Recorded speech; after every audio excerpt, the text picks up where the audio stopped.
Chloroquine से corona का इलाज संभव है? प्रधानमंत्री नरेंद्र मोदी ने जब हाइड्रोक्सी क्लोरोक्वीन का कंसाइनमेंट दुनिया के दूसरे देशों में भिजवाना शुरू किया, तो उन देशों के साथ भारत के रिश्तों की बुनियाद और मजबूत होती गई।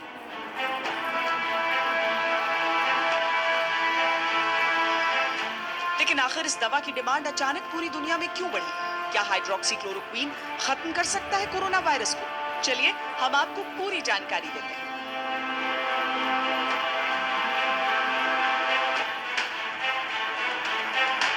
क्लोरोक्वीन मलेरिया के इलाज के लिए इस्तेमाल की जाने वाली एक दवा है जिसकी खोज 1934 में हुई थी। लेकिन क्लोरोक्वीन के साइड इफेक्ट्स बहुत ज्यादा होते हैं। ओवरडोज से मरीज की मौत तक हो सकती है।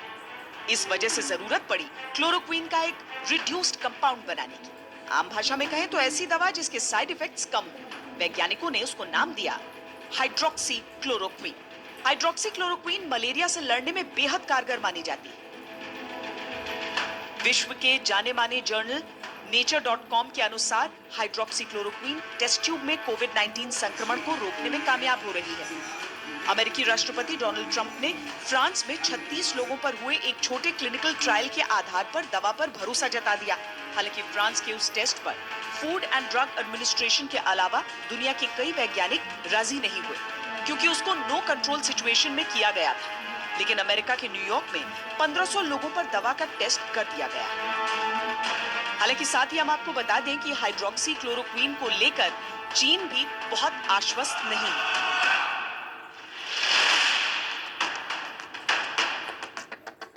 हाइड्रोक्सी क्लोरोक्वीन अभी उन लोगों को दी जा सकती है जो या तो बहुत गंभीर रूप से बीमार हैं, बाकी किसी भी दूसरे मरीज को डॉक्टरों ने इस दवा को न इस्तेमाल करने की सख्त हिदायत दी है। साथ ही ये भी कहा गया है कि ये केवल स्वास्थ्य कर्मियों के लिए उपयोग किया जा रहा है। सार्स कोरोना वायरस 2005 पैंडेमिक में हाइड्रोक्सी क्लोरोक्विन और एजिथ्रोमाइसिन कॉम्बिनेशन में ट्रीटमेंट के लिए ट्राई किया गया था और कुछ हद तक ये बेनिफिशियल रहा था। तो 2020 का कोविड-19 जो है, इसमें भी इसका रोल है और ये लेकिन केवल प्रोफिलैक्सिस के लिए यूज़ किया जा रहा है।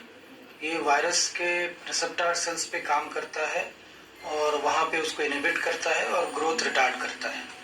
बट ये एंटी मलेरियल ड्रग है और इसके और बहुत सारे यूजेस हैं और कुछ साइड इफ़ेक्ट्स भी हैं। तो ये फिलहाल रूटीन ट्रीटमेंट में रिकमेंडेड नहीं है। हाँ, लेकिन प्रोफिलैक्सिस के लिए ये जरूर दिया जा सकता है। प्रोफिलैक्सिस मतलब वो पेशेंट्स जो कोरोना पॉजिटिव पेशेंट्स के कांटेक्ट में हैं, जैसे कि हेल्थ केयर वर्कर्स या उनके अपने फैमिली मेंबर्स। या सिगरेट शेयर करके पीने से कोरोना वायरस संक्रमण हो सकता है?